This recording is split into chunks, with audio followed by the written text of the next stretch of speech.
ஈரோடு சட்டக்கல்லூரி மற்றும் ஸ்ரீ சாய் சிந்து செவிலியர் கல்லூரி இணைந்து நடத்தும் பிங்க் மேரத்தான். இந்த மேரத்தான் முழுக்க முழுக்க பெண்களுக்கான மட்டுமே. இந்த மேரத்தான் உலக மகளிர் தினத்தை முன்னிட்டு மார்ச் 8ஆம் தேதி காலை 6 மணிக்கு நடைபெறுகிறது.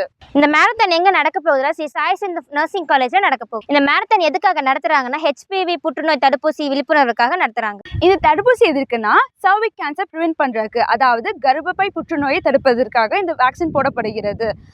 Prevention is better then cure, அதாவது வருமுன் காப்பும். இந்த நோக்கத்துக்காக தான் நம்ம மேரத்தான் கண்டக்ட் பண்றோம். இந்த மேரத்தானோட டிஸ்டன்ஸ் பார்த்தீங்கன்னா அண்டர் 14க்கு 3 கிலோமீட்டர்ஸோ, அண்டர் 19க்கு 8 கிலோமீட்டர்ஸோ, எபோவ் 19 to 30க்கு 8 கிலோமீட்டர்ஸ் அண்ட் எபோவ் 30க்கு 3 கிலோமீட்டர்ஸ். இந்த மேரத்தான்ல பார்ட்டிசிபேட் பண்ற எல்லாத்துக்கும் ஃப்ரீ ஐ செக்அப், அது மட்டும் இல்லாம தைராய்டு கேர்ல இருந்து தைராய்டு டெஸ்ட் 65% கன்செஷன்ல தைராய்டு டெஸ்ட் எடுக்க போறாங்க. இந்த மேரத்தான் ரெஜிஸ்டர் பண்றதுக்கு என்ட்ரி ஃபீஸ் ₹100. அது மட்டும் இல்லாம பார்ட்டிசிபேட்ஸ் அனைவருக்கும் டிஷர்ட்ஸ், மெடல்ஸ், சர்டிஃபிகேட்ஸ் எல்லாம் ப்ரொவைட் பண்ணுவாங்க. அது மட்டும் இல்லாம வெற்றி பெற்றவர்களுக்கு கேஷ் பிரைஸும் உண்டு. இந்த மேரத்தான்ல நிறைய ஃபன் ஆக்டிவிட்டீஸ் இருக்கு, சோ மிஸ் பண்ணாதீங்க. இந்த மேரத்தான்ல எப்படி ரெஜிஸ்டர் பண்ணனும்னா 9095037882க்கு கால் பண்ணி ரெஜிஸ்டர் பண்ணுங்க. நாங்க ரெஜிஸ்டர் பண்ணிட்டோம், நீங்க கண்டிப்பா ரெஜிஸ்டர் பண்ணுங்க.